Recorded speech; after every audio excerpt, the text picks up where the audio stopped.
बांग्लादेश भारत में खेलेगा या नहीं, फैसले की घड़ी आ गई। बांग्लादेश को निकाले जाने की सूरत में पाकिस्तान भी वर्ल्ड कप का बायकॉट कर सकता है। जराये के मुताबिक बांग्लादेश आज भारत में वर्ल्ड कप खेलने या ना खेलने का फैसला करेगा। बांग्लादेश के स्पोर्ट्स एडवाइजर की आज कौमी क्रिकेटर से मुलाकात होगी। बांग्लादेश के बास क्रिकेटर्स मामला अफहाम तफहीम के साथ हल करना चाहते हैं। ICC बोर्ड मीटिंग में बांग्लादेश के इनकार पर स्कॉटलैंड को शामिल करने की मंजूरी देगी।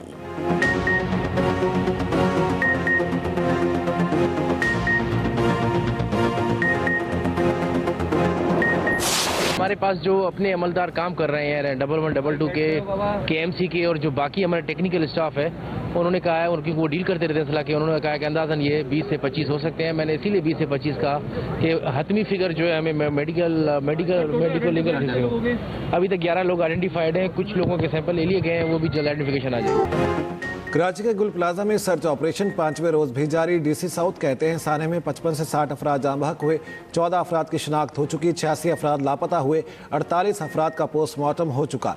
रेस्क्यू ऑपरेशन का हतमी वक्त नहीं बता सकते। वेस्ट 9 फ्लोर से क्रॉकरी की दुकान से 20 से 25 लाशें मिली। मिलने वाली लाशें इंतहाई ख़राब हालत में हैं। वज़ीर आला सिंध का मलबा हटाने का काम रोकने का हुक्म, लाशों की तलाश की हिदायत।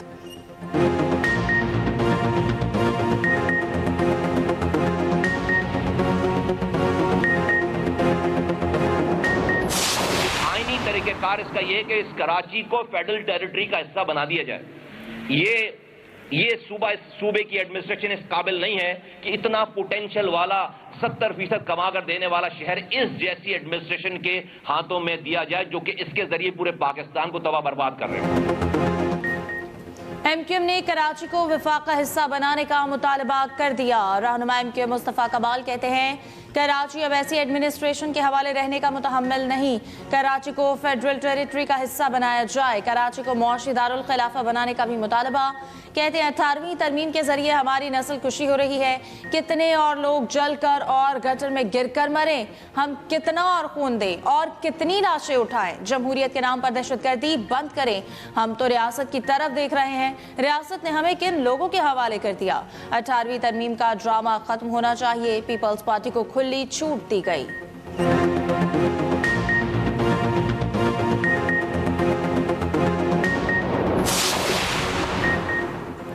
गुल प्लाजा वाक़े पर फैक्ट फाइंडिंग रिपोर्ट का इंतजार है। इंक्वायरी के बाद चीजें सामने आएंगी।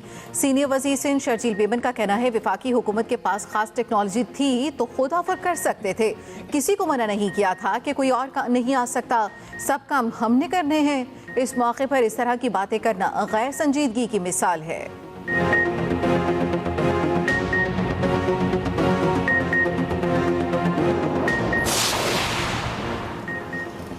18वीं तरमीम इत्तफाक राय से हुई, दोबारा इत्तफाक राय से बेहतर हो सकती है। वज़ीर आज़म के सियासी मुशीर सेनेटर राना सनाउल्लाह का कहना है 18वीं तरमीम पर हमारा मौक़िफ़ है कि इस पर बात होनी चाहिए। असम्बली में ख्वाजा आसिफ ने ज़ाती राय दी, नवीद कमर ने दलील दी। उनकी बात वज़न रखती है, जब तक ज़िले हुकूमत को बाख्तियार नहीं बनाया जाएगा मसाइल हल नहीं होंगे।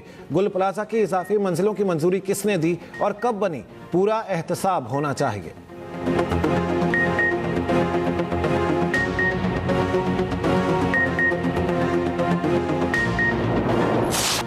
गुल प्लाजा में आग में फंसे लोगों की एक और वीडियो सामने आ गई। लोग बाहर जाने का रास्ता तलाश करते रहे, सांस लेने में दुश्वारी का भी सामना। ख्वातीन दुकानदारों से रास्ता पूछती रहीं। जराये के मुताबिक प्लाजा में 16 दरवाजे मौजूद थे। हादसे के वक्त बेशतर बंद थे। सदर गुल प्लाजा तनवीर पास्ता की तरदीद कहा मार्केट के रास्ते बंद नहीं थे। मस्जिद से बाहर जाने के 2 रास्ते खुले थे। इमरजेंसी रैंप भी खुला था।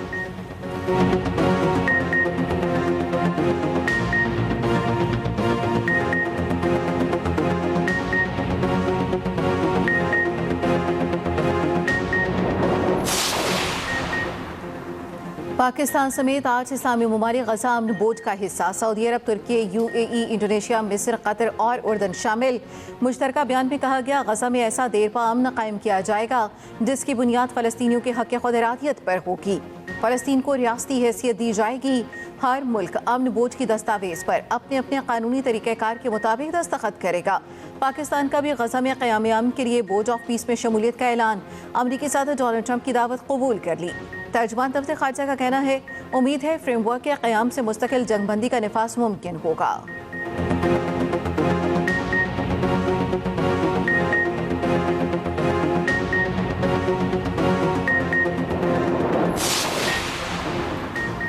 रूस ने गाजा ऑन बोर्ड में शामिल होने की दावत कबूल कर ली। सदर पुतिन का गाजा ऑन बोर्ड में शमूलियत की दावत पर ट्रंप से इजहार तशक्कुर।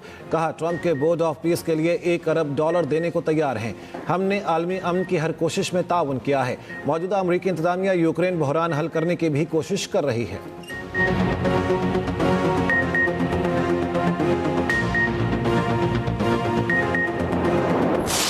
कोयटा समेत बलूचिस्तान के मुख्तलिफ इलाकों में बारिश और बर्फबारी। कोयटा, मच, कचलाक, योब, चमन, कोजक टॉप पर बर्फबारी। जियारत, कान में तरजई, तोबा चकसई, कल अब्दुल्ला में भी बर्फबारी। कौमी शाहराहों पर बर्फ हटाने का काम शुरू। चमन में गरज चमक के साथ मूसलाधार बारिश। नशीबी इलाके ज़ेर-ए-आब। मस्तूंग, संजावी, खानुसई, मुस्लिम बाग में बारिश। सर्दी की शिद्दत में इजाफा। पेशावर, शहर नवाब में बारिश शुरू। आज शाम से लाहौर समेत पंजाब के मुख्तलिफ इलाकों में बारिश मुतवक्की। महकमे मौसमियात के मुताबिक मरी और गलियात में बर्फबारी हो सकती है। कराची में भी हल्की बारिश का इम्कान है।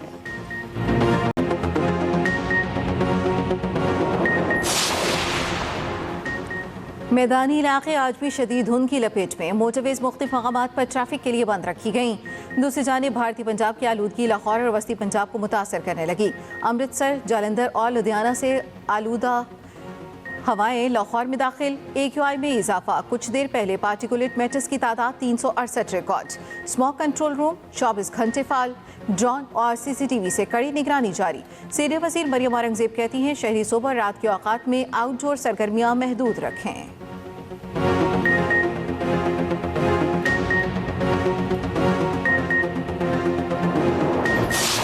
Pakistan is now moving forward with a sense of achievement and a sense of purpose. Our macroeconomic indicators, IT exports reassuring progress. Our exports collectively do face different kind of challenges. Mines and minerals business in a big way now decided to go forward at lightning speed. Pakistan मुश्किल हालात से बाहर आ चुका, इक़्तिसादी इस्तेहकाम की राह पर गामजन है। वज़ीर आज़म शहबाज शरीफ का डावोस में पाकिस्तानी पवेलियन में खिताब। कहा, समाजी आशारिया बेहतर बनाने के लिए मुसलसल कोशिशें जारी हैं। पाकिस्तान को बरामदात पर मबनी तरक्की की राह अपनाना होगी। IT और दीगर बरामदात में हौसला अफजा तरक्की देखी। वज़ीर आज़म शहबाज शरीफ की MD IMF से मुलाकात। वज़ीर आज़म ने मैक्रो इकनॉमिक आशारियों में बेहतरी से आगाह किया। IMF की जानिब से पाकिस्तान की इस्लाहात का एतराफ़। शहबाज शरीफ ने फ़लस्तीनी वज़ीर आज़म मोहम्मद मुस्तफ़ा से मुलाकात की। फ़लस्तीनी वज़ीर आज़म खुद चलकर शहबाज शरीफ के पास आए, तारुफ कराया। आलमी फोरम्स पर फ़लस्तीनी कॉज के लिए पाकिस्तान के किरदार पर भी शुक्रिया अदा किया।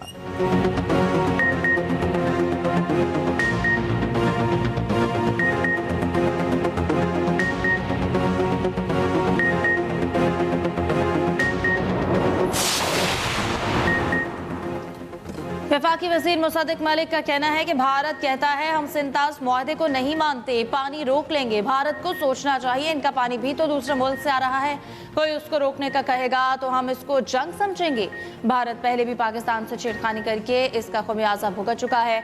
मौसमियाती तब्दीली मौजूदा दौर का सबसे बड़ा चैलेंज है। पाकिस्तान मौसमियाती तब्दीली से सबसे ज्यादा मुतासर मुल्क है। एक सैलाब में नस्लों का असासा बह गया।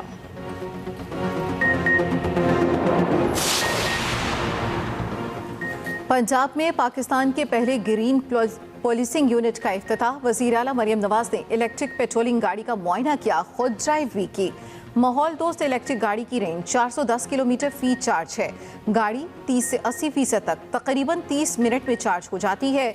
इलेक्ट्रिक गाड़ियों से सालाना फी गाड़ी 4500 लीटर ईंधन की बचत। वज़ीर आला का ग्रीन पॉलिसिंग यूनिट का मरहलावार दीगर इस्लाह में तोसी देने का हुक्म। मरियम नवाज ने कहा, इलेक्ट्रिक गाड़ियों का इस्तेमाल ईंधन के अखराजात में कमी और जीरो कार्बन अखराज का बायस बनेगा।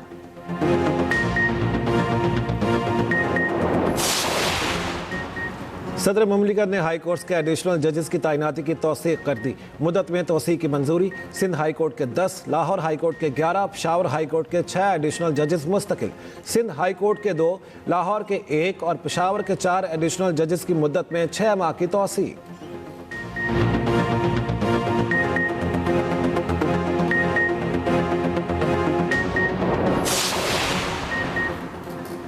हुकूमत ने 3.5 साल में 3 बार बानी का एक्स अकाउंट बंद करने के लिए लिखा। सोशल मीडिया कंपनीज को पाकिस्तान में अथॉरिटी के साथ रजिस्टर करने का कहा। एक्स ने हुकूमत की दरखास्त मुस्तरद कर दी। पीटीआई ने रिपोर्ट इस्लामाबाद हाई कोर्ट में जमा करा दी। बानी पीटीआई का एक्स अकाउंट बंद कराने से मुताल्लिक केस की समाअत।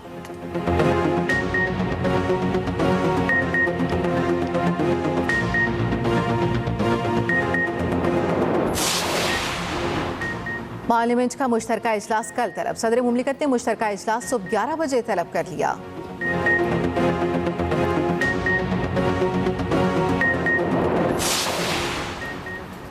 इस्लामाबाद थाना शम्स कॉलोनी की हदूद में घर में गैस लीकेज से धमाका, बच्चों समेत 5 जख्मी। जख्मियों में 2 बच्चे, 2 खवातीन और 1 मर्द शामिल। धमाके से घर की दीवार गिर गई।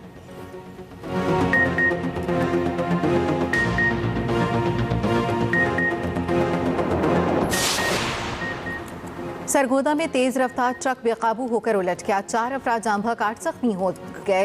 हादसा मिलोवाल के करीब पेश आया।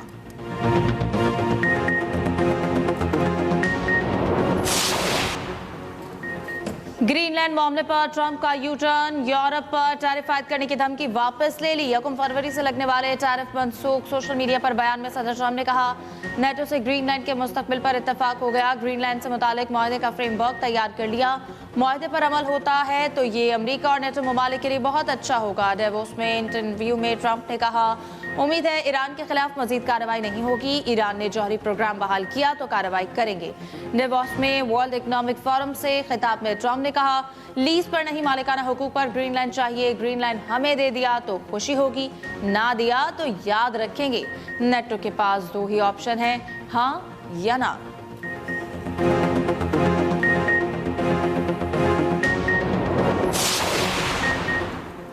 ग्रीनलैंड पर कब्जे का मंसूबा और टैरिफ बढ़ाने की धमकियां।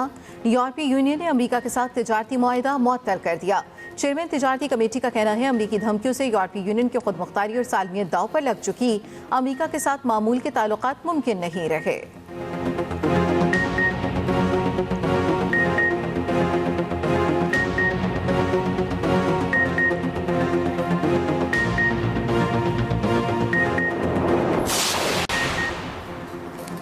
दोबारा हमला हुआ तो पूरी ताकत से जवाब देंगे। 2025 जैसा जब्त नहीं दिखाएंगे। ईरानी वज़ीर ख़ारिजा अब्बास इराक़ची का अमरीकी अखबार वॉल स्ट्रीट जर्नल में मजमून लिखा, ईरान में होने वाले मुजाहरे इब्तिदा में पुरअमन थे, बाद में गैर मुल्की अनासिर ने उन्हें हाईजैक किया। हलाक अहलकारों और आम शहरियों को शहदा का दर्जा दिया गया है। दूसरी जानिब ईरान पर मुमकिन अमरीकी हमले के पेश नज़र इसराइल ने दिफाई अलर्ट बढ़ा दिया। इसराइली फ़ज़ाइया का कहना है, ईरान इसराइल को लड़ाई में शामिल कर सकता है। किसी भी मुमकिन ख़तरे से निपटने के लिए दिफाई तैयारियाँ मजबूत की जा रही हैं।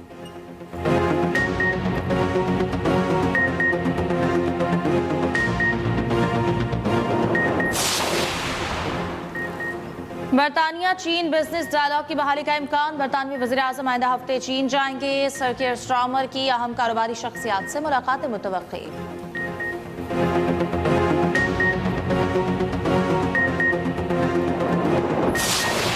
बाबर आजम का बिग बैश लीग में सफर खत्म। पीसीबी ने वतन वापस बुला लिया। बाबर आजम ऑस्ट्रेलिया के खिलाफ T20 सीरीज खेलेंगे। बाबर ने सिडनी सिक्सर्स की तरफ से 11 मैचों में 202 रन बनाए। कहते हैं, सिडनी सिक्सर्स का हिस्सा बनकर बहुत एंजॉय किया। बिग बैश खेलकर बहुत कुछ सीखने का मौका मिला। अब कौमी जिम्मेदारी का वक्त आ गया। सिडनी सिक्सर्स की कामयाबी के लिए दुआ गो हूँ।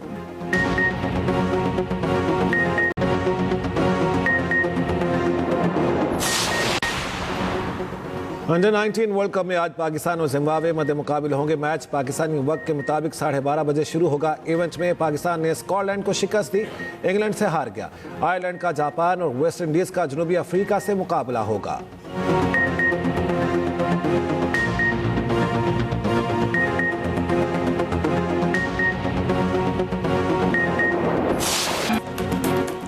जापानी ड्राइवर ताकामोतो की मोंटी कार्लो रेडी के शेकडाउन में कामयाबी। 2 मिनट 31.8 सेकंड का बेहतरीन वक्त रिकॉर्ड। सेबेस्टियन ओगियर 1.3 सेकंड से पीछे रह गए।